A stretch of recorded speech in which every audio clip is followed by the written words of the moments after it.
நான் ஸ்வேதா, வயது 17. ஸ்னேகாவுக்கும் ஜோதிகாவுக்கும் இடைப்பட்ட நிறம், உயரம், வீட்டில் பணம், நிறைய பணம். அம்மா அப்பாவால் வளர்க்கப்பட்டேன் என்பதை விட பணத்தால் வளர்க்கப்பட்டேன் என்பதே நிஜம். +2 முடித்தவுடன் நகருக்கு வெளியே ரகசிய நோய் மருத்துவர்களுக்கு அடுத்து அதிகமாக முளைத்திருக்கும் இன்ஜினியரிங் காலேஜில் அப்பா என்னை சேர்த்துவிட அங்குதான் கதையே ஆரம்பம். வினோத் எங்கள் காலேஜில் 3ஆம் ஆண்டு படிக்கும் மாணவன். நான் காலேஜுக்கு சென்ற முதல் நாளே தன்னை அறிமுகப்படுத்தி கொண்டான். ஹாய், என் பெயர் Vinod, triple E 3rd year. அப்பா கார்ப்பரேஷன் ஸ்கூலில் டீச்சர், 20 வருஷமா வாய்ப்பாடு சொல்லி தந்துட்டுருக்கார். அம்மா நர்ஸ். உன் பேரு என்ற வினோத் நல்ல உயரம். ஸ்வேதா என்றேன். அவனுடைய வசீகரமான தோற்றமும் கலகலப்பான பேச்சும் எனக்கு பிடித்து விட்டது. பஸ்ஸிலும் கல்லூரியிலும் தினம்தோறும் வினோத்தை சந்தித்தேன். பேசினோம், காதலிக்க தொடங்கிவிட்டோம். வினோத்துடன் பழக பழக அவன் என்னை ஒரு புயல் போல ஆக்கிரமித்தான். சிரிக்க சிரிக்க பேசினான். என்ன வினோத், ரொம்ப டல்லா இருக்க? உடம்பு சரியில்லை. என்ன உடம்புக்கு? நமிதா சிண்ட்ரோம்னு ஒரு வியாதி. நமிதாவா? யார் அது? நமிதாவை தெரியாதா? நாசமா போவ. தமிழ் சினிமா பார்க்கறதே இல்லையா?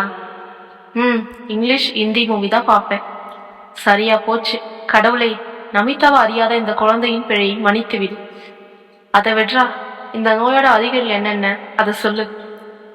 நமிதாவை ஸ்கிரீன்ல பார்த்த உடனே மனசுக்குள்ள ஒரு குதிரை ஓடும். தேங்காய்பால் ஆப்பம் சாப்பிட்ட மாதிரி உடம்பெல்லாம் மதமதன்னு இருக்கும். மறுநாள் லவர் மடியில படுத்துக்க தோணும் என்றபடி என் மடியில் படுத்து கொண்டான். பொறுக்கி பையா என்று அவன் நெஞ்சில் குத்தினேன். வினோத் மேலும் என்னை நெருங்கினான். நேற்று ராத்திரி பூராவும் தூங்கவே இல்லை ஸ்வேதா. விடிய விடிய உன் நினைப்பு தான் என்றான் ஒரு நாள். கதை விடாத. நமிதா த்ரிஷான்னு யாரையாச்சும் நினைச்சிருப்ப. நிஜமா தாண்டி, ராத்திரில நீ என்ன நினைக்கிறதே இல்லையா? சேச்சே இல்லப்பா. நிஜமா? சத்தியமா? ஒரு 2 மனசாட்சி மேல ஆணையா? 2 மனசாட்சியா என்று குழம்பிய நான், யூ நாட்டி ராஸ்கல் என்று அவன் தலைமுடியை பிடித்து உலுக்கினேன். என் விரல்களை இழுத்து தன் உதடுகளால் கவ்வியபடி, வெட்கப்படுறப்ப நீ இன்னும் அழகா இருக்க என்றான். எனக்கு ஜிவ்வென்று ஏறியது. அப்படியே அவன் தோளில் சாய்ந்த என்னை அணைத்தபடி, என்ன சோப்பு போடுற? வாசனை கமகமன்னு இருக்கு. நீயே கண்டுபிடி. அவன் என் கழுத்தில் முகர்ந்து பார்த்துவிட்டு லிரில் என்றான். இல்ல. எனது கன்னத்தின் தனது உடல்களையும் மூக்கையும் அழுத்தமாக பதித்து மார்கோ என்றான். எனக்கு உடம்பினுள் அனல் காற்று சுழன்றடித்தது. இல்ல என்றேன் கிசுகிசுப்பாக. அவன் மேலும் என்னை இறுக்கமாக அணைத்தபடி எனது உதடுகளில் தன் உதடுகள் உரச லக்ஸ் என்றவன். அப்படியே. நான் தடுக்கவில்லை. அதன் பிறகு எப்பொழுது தனிமையில் சந்தித்தாலும் முதல் 10 நிமிடம் தான் பேச்சு. பிறகு முத்தங்கள், தழுவல்கள். ஒரு நாள் வினோத்திடம், எனக்கு எலக்ட்ரிக்கல் நெட்வொர்க் புரியவே மாட்டேங்குதுடா என்றேன். நாளைக்கு எங்க வீட்டுக்கு வா, சொல்லித்தரேன் என்றான். வீட்டுல யாரும் இருக்க மாட்டாங்க. அம்மா அப்பா வேலைக்கு போயிடுவாங்க, தங்கச்சி ஸ்கூலுக்கு போயிடுவா. வேண்டாம்ப்பா என்றேன். ஒன்னும் நடக்காது, வா என்றான். மறுநாள் சென்றேன்.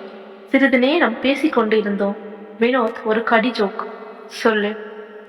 எனது நடுவிரலை நீட்டி, இந்த விரல் நகத்தை உன்னால கடிக்க முடியாது, ஏன் சொல்லு என்றேன். வினோத் விழிக்க, தெரியலையா? ஏன்னா இது என் விரல் என்றேன். இல்ல, என்னால கடிக்க முடியும் என்றவன் என் விரலை பிடித்து தனது பற்களால் மெல்ல என் நகத்தை கடிக்க, அவன் உதடுகள் என் விரலில் உடல் தீப்பற்றி எரிந்தது. நகத்தை பீத்து விட்டு நிமிர்ந்த வினோத் நகத்தை துப்ப அது என் கன்னத்தில் ஒட்டி கொண்டது. நான் அதை எடுக்க முயற்சிக்க, இரு என்றவன் தனது உதடுகளால் ஒட்டியிருந்த என் நகத்தை ஒற்றி எடுக்க, அவன் மூச்சு காற்று சூடாக கன்னத்தில் பட, தாழ முடியாமல் வினோத் என்று அவன் தோள்களை நான் இறுக தழுவ நான் முற்றிலும் விழுந்து போனேன். முந்தைய நாள் எது நடக்காது என்று வினோத் சொன்னானோ அது நல்லபடியாகவே நடந்து முடிந்தது. மனிதனின் உடலுக்குள் கடவுள் இத்தனை மகத்தான சந்தோஷங்களை ஒளித்து வைத்திருக்கிறானா? எனக்கு அதன் பின் அடிக்கடி எலக்ட்ரிக்கல் நெட்வொர்க்கின் சந்தேகம் வரத் தொடங்கியது. நான் BE 2ஆம் வருடம் படித்துக் கொண்டிருக்கும் போது எங்கள் காதல் விஷயம் வீட்டுக்கு தெரிய வர அந்தஸ்து வித்தியாசத்தை காரணம் காட்டி தீவிரமாக எதிர்த்தார்கள். என்னை காலேஜுக்கு அனுப்புவதை நிறுத்தினார்கள். என் கண்ணீரையும் போராட்டத்தையும் புறக்கணித்தார்கள். அவசரமாக ஒரு மும்பை தொழிலதிபரை எனக்கு நிச்சயம் செய்தார்கள். என்னை மறந்துவிடச் சொல்லி தோழி மூலமாக வினோத்துக்கு கண்ணீர் கடிதம் கொடுத்து அனுப்பினேன். திருமண ஏற்பாடுகள் வேகமாக நடந்தன. எப்போதும் என் அருகில் காவலுக்கு ஆள் இருந்தார்கள். இப்படியே 3 மாதம் ஓட இப்போது சற்று சமாதானமாகியிருந்தேன். திருமணம் குறித்தும் வருங்கால கணவன் குறித்தும் சற்று ஆர்வம் கூட ஏற்பட்டது. அவ்வப்போது அவளுடன் தொலைபேசியிலும் உரையாட ஆரம்பித்தேன். திருமண பத்திரிகையை நேரடியாக சென்று என் தோழிகளுக்கு கொடுக்க வீட்டில் சம்மதித்தார்கள். ரேணுகா மேடத்துக்கு பத்திரிகை கொடுப்பதற்காக அவள் வீட்டிற்கு சென்றேன். வினோத்துக்கும் எனக்குமான காதல் விவகாரங்கள் தெரிந்தவர் அவர். என்னைக்கு மேரேஜ் என்றார். வர 30ஆம் தேதி. போச்சு போ, எனக்கும் அன்னைக்குதான் மேரேஜ் என்று தன் பத்திரிகையை நீட்டினார். அப்படியா, வாட் சர்ப்ரைஸ், கங்க்ராஸ் என்று கை குலுக்கினேன். என் பத்திரிகையை பார்த்த மேடம், சோ மேரேஜுக்கு ரெடி ஆயிட்ட என்றார். ஆனா சந்தோஷத்தோட ரெடி ஆகல. ஏன்? வினோத்தை எழுந்த வேதனை இன்னும் இருக்கு என்று கேலியாக சிரித்தவர். அப்படி வேதனை இருக்கிறவ வீட்டுல போராடி அவனையே கல்யாணம் பண்ணிக்க வேண்டியதுதானே. நானும் எவ்வளவோ போராடி பார்த்துட்டேன் மேடம், வீட்டுல ஒத்துக்கல என்றேன். நான் ஒன்னு கேட்டா தப்பா எடுத்துக்க கூடாது. கேளுங்க மேடம். நீயும் வினோத்தும் செக்ஸ் வச்சிட்டீங்களா? நான் தயக்கத்துடன் என்றேன். அதான் பிரச்சனையே. எப்ப லவ்வர்ஸ் 2 பேரும் செக்ஸ் வச்சுக்க ஆரம்பிக்கிறாங்களோ அப்பவே பரஸ்பர ஈர்ப்பு கொஞ்சம் கொஞ்சமா குறைய ஆரம்பிச்சிடும். ஈர்ப்பு குறையிறப்ப காதலுக்காக போராடுற உறுதியும் குறைச்சிடும். நான் லவ் மேரேஜ் தான் பண்ணிக்க போறேன் தெரியுமா? அப்படியா என்றேன் ஆச்சரியமாக. நாங்க 2 பேரும் எத்தனை வருஷமா லவ் பண்ணிட்டு இருக்கோம் தெரியுமா? 12 வருஷமா. 6 வருஷத்துக்கு முன்னாடியே எங்க 2 பேர் வீட்டுக்கும் தெரிஞ்சிருச்சு. அவர் கிறிஸ்டியன்.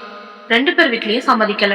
சரி, நீங்க எங்க காதலை ஏத்துக்கிற வரைக்கும் வேற யாரையும் கல்யாணம் பண்ணிக்க மாட்டோம்னு 2 பேரும் உறுதியா சொல்லிட்டோம். எங்களோட பிடிவாதத்தை பார்த்து இப்ப பேசி முடிச்சிருக்காங்க.